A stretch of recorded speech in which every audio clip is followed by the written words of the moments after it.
Halo semuanya, kami dari kelompok 4 akan membahas tugas ekonometri 2 yang diberikan oleh Bapak Ali Tutpo. Terdapat 3 isi materi yang akan kami bahas. Yang pertama yaitu kemiskinan, IPM, dan juga pengangguran. Sebelum masuk pada pembahasannya, perkenalkan nama saya Abdul Hamid Tambugo Marduan dengan NIM 2023-29064 selaku ketua kelompok. Perkenalkan nama saya Nur Maulidia dengan NIM 2023-29098 sebagai anggota kelompok. Perkenalkan nama saya Brinda Silatu dengan NIM 2023-29025 sebagai anggota kelompok. Perkenalkan, saya Fatih Ranggarak Selaku PSP dengan NIM 2023-29086 sebagai anggota kelompok. Perkenalkan, nama saya Primus dari Televin dengan NIM 2023-29056 sebagai anggota kelompok. Terima kasih, selamat menonton. Baik, saya akan menjelaskan bagaimana cara kelompok kami menemukan data indeks pembangunan manusia, kemiskinan, serta pengangguran. Jadi kelompok kami mencari di BPS atau Badan Pusat Statistik. Yang pertama-tama teman-teman buka BPS, kemudian ubah provinsi sesuai dengan provinsi yang dicari. Kami mencari 34 provinsi dan kami cari satu-satu dari provinsi Aceh. Kemudian kita buka terus produk, pilih tabel dinamis. Kita tekan pada produk, kemudian tabel dinamis. Setelah itu kita pilih kategori subjek. Kita pilih bagian ketiga, terus subjek yaitu tentang kemiskinan, tempat tinggal, dan permasalahan sosial lintas sektor. Kemudian indikatornya kita pilih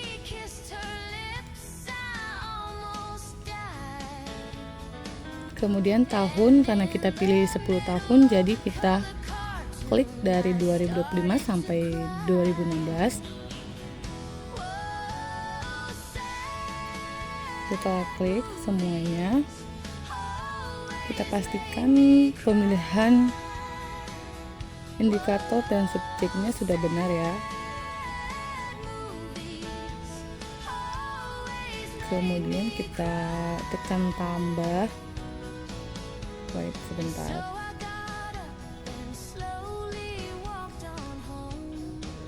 Sebentar.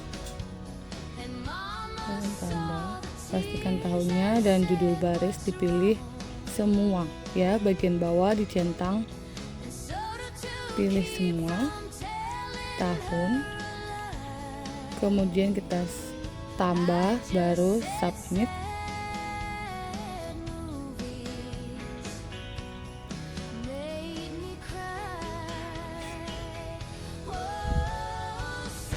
Setelah sudah kita submit, terus kemudian muncullah data-data di atas. Kemudian kita ambil data yang paling atas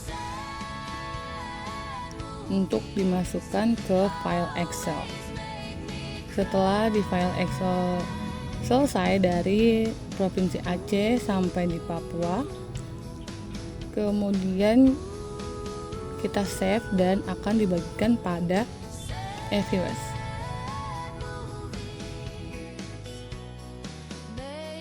Yang pertama, buka aplikasi eView. Jika sudah buka, pilih menu file, pilih new, terus pilih work file. Setelah itu date-nya diubah menjadi balance panel. Untuk start data 2016, end data 2025. Terus number of rows-nya isi 34 karena 34 provinsi. Tekan OK. Terus pilih menu file lagi untuk import data. Terus import from file. Terus cari file yang mau dimasukkan. Jika sudah, tekan open, next, finish. Terus pilih menu quick, terus pilih estimation equation, terus ketik kemiskinan, C, IPM, pengangguran. Terus pilih menu panel option, tekan OK. Maka ini adalah data dari UGLS. Setelah itu tekan quick lagi, terus estimasi equation, ketik yang sama seperti sebelumnya, kemiskinan, C, IPM, pengangguran. Terus pilih panel option, tekan neon ubah menjadi fix karena data fix, tekan OK, maka sudah dapat data dari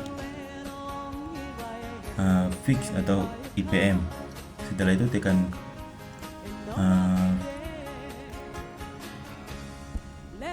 quick lagi, tekan estimation equation, masih sama, tekan ketik kemiskinan, C, IPM, pengangguran, pilih panel option, tekan neon ubah menjadi random, tekan OK,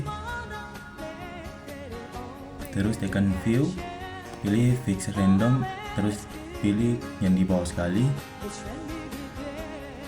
maka kita sudah mendapatkan data random atau data dari pengangguran. Mungkin itu saja.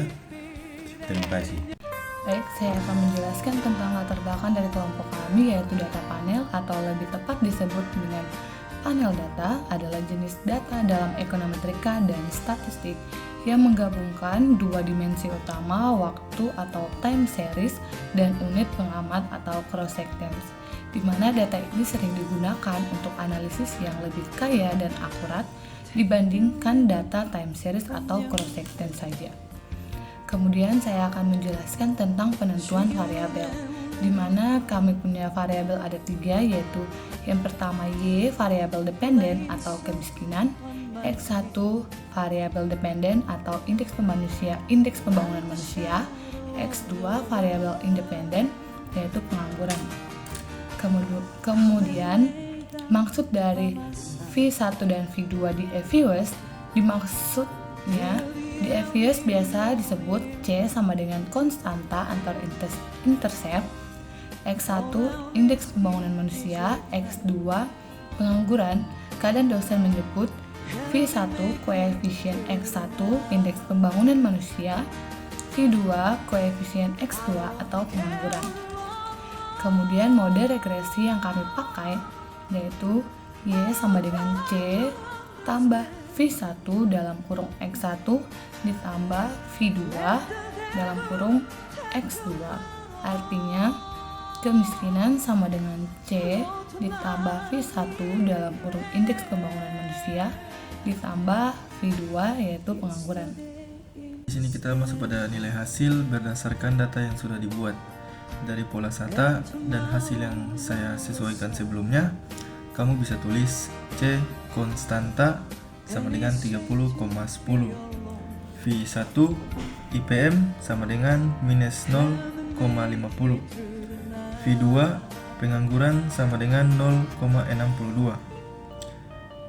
Jadi jawaban intinya kalau diminta nilai variabelnya, Y sama dengan kemiskinan, X1 sama dengan IPM, X2 sama dengan pengangguran, sedangkan nilai koefisien V1 sama dengan minus 0,50, V2 sama dengan 0,62. Persamaan akhir, kemiskinan sama dengan 30,10 kurang 0,50 IPM tambah 0,62 pengangguran. Oke, sekarang kita masuk di penjelasan singkat atau intinya. Jadi V1 negatif itu IPM naik, kemiskinan turun. Kalau V2 positif yaitu pengangguran naik, kemiskinan naik. Jadi kalau lihat dari hasil output persamaan regresi, dari output C sama dengan 29,7461, IPM sama dengan negatif 0,497009, pengangguran sama dengan 0,612980. Jadi persamaannya kemiskinan sama dengan 29,70, 0,50 IPM, 0,61 pengangguran. Jadi kalau dilihat dari interpretasi koefisien yaitu IPM dalam kurung negatif 0,49 497. Artinya jika IPM naik 1 poin maka kemiskinan juga akan turun, yaitu kurang lebih 0,49%. Jadi jawabannya itu IPM berpengaruh negatif terhadap kemiskinan pengangguran, yang penganggurannya yang 0,612. Artinya jika pengangguran naik 1%, maka kemiskinan naik kurang lebih 0,61%. Jadi jawabannya itu pengangguran berpengaruh positif terhadap kemiskinan. Selanjutnya, R-square atau kekuatan model. R-square sama dengan 0,94 atau 94%. Artinya 94% variasi kemiskinan dijelaskan oleh indeks pembangunan manusia dan pengangguran 6% oleh faktor lain. Jadi jawabannya model sangat baik dalam menjelaskan kemiskinan. Selanjutnya, uji simultan R statistik. Prop R statistik sama dengan 0,00. Artinya model signifikan secara bersama-sama. Jawabannya, secara simultan variabel independen berpengaruh terhadap kemiskinan.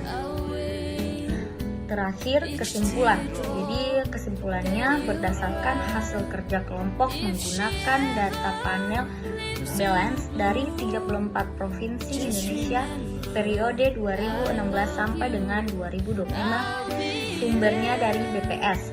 Analisis regresi menunjukkan bahwa tingkat kemiskinan dan pengangguran memiliki pengaruh negatif signifikan terhadap indeks pembangunan manusia atau IPM.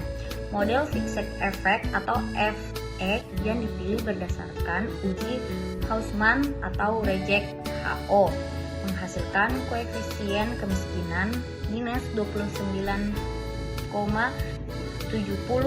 dan pengangguran minus 0,61 dengan R-square 0,94 atau 94% lebih unggul dibanding Polet OLS atau Random Effect. Terima kasih. Mother, how are you today?